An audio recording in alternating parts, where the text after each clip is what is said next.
All right, it's kind of a light week, but there are a ton of books in my stack and my top three. Those are in my stack too.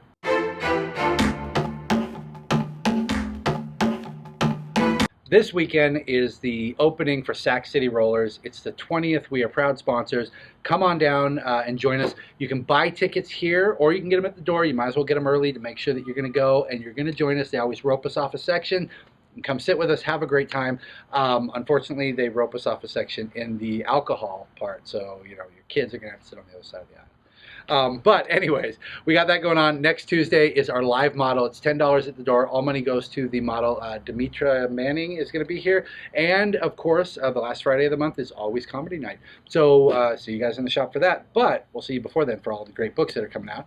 Let's start with this big bad boy. You guys know that Punisher is coming in Daredevil next month, March 18th, I believe.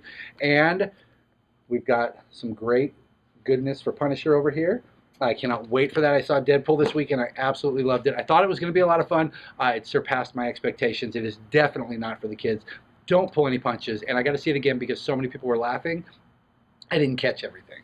Extraordinary X-Men, the best of the X books that are out right now. And it's got a classic feel. Lemire Ramos took a break. Hopefully he'll be back.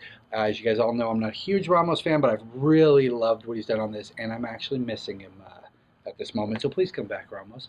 Bitch Planet, Kelly is now done with Marvel. She's over here at Image focusing on her independent work, so hopefully we'll see this more often. Fraction, her loving husband, is also out with sex criminals this week. I hate Fairyland. I grabbed the alternate cover because I love the claymation. She is about to find her way home by stealing the key from another young girl. It sounds just like something she would do.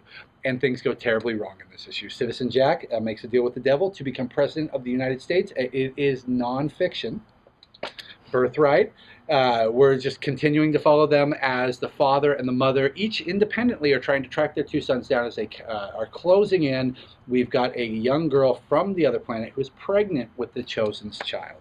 Snowfall, environmental catastrophe as the world, no snowfall outside of the caps, and we've got a corporation that has taken over, really solidified itself in the people's needs. And we have this gentleman here who is disrupting the status quo. New Image #1. Just a reminder, Valiant is doing a ton of these. You can get them for $1. Try out their books. Why wouldn't you? Valiant is a great place to go. It's an alternative to DC and Marvel. You can still do DC and Marvel. Don't think I'm not telling you, or I'm telling you not to. But Valiant is another great superhero world outside of those two. Batman and Robin Eternal. Mother is taking over some of the Bat family, as well as a host of other children as they fight to take her down with a little Brother Eye action going on in there and a special appearance at the end. Squadron Supreme. Nobody talks about this, but they cut the head off of Namor in issue #1. Like Namor, he's dead. A bunch of different people from other worlds have come together as the Squadron Supreme and are dealing out justice to those that need it.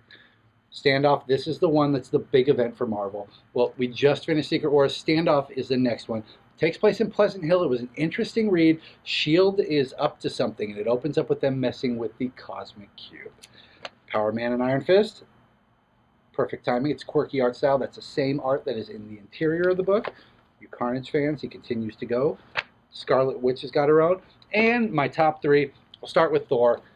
If you guys haven't read this, it's not a gimmick. It's a great book. Jane Foster is Thor. The first trade's out. When she picks up the hammer, here we should start at the beginning. She has cancer. She's getting chemo treatment, but when she picks up the hammer, she turns into a god. It expels the chemo from her, so when she goes back, she has got no benefit from it at all. But why wouldn't you just stay as Thor? I'm still waiting for Jason Aaron to tell us. There's a war between the Light Elves, the Dark Elves. Odin's on a rampage. Freya is on trial. It's a great book, beautiful art, and I really love it. Symmetry, Matt Hawkins. This one is a world where everyone has been separated. In the white section that we follow, people have been given AIs at birth. Everything has been taken care of for them. They don't have to do anything. It's just a life of pleasure. We're dealing with a group that gets separated from that cutoff and the effects that it would have on them as they ultimately get brought back into the system. Really good science fiction. It's more of an extension of what we have, what we could do. And Batman and Robin. Robin has finally looked at his text and found out that Batman's not dead. Bruce is still alive. He comes back to Gotham. Even though Bruce is not in the suit, he's waiting for him to take up the mantle, and until he does, he's going to protect Gotham. So that is it for this week. We will see you guys hopefully on the 20th for Sac City Rollers, and here next Tuesday for the live model. See you guys in the shop.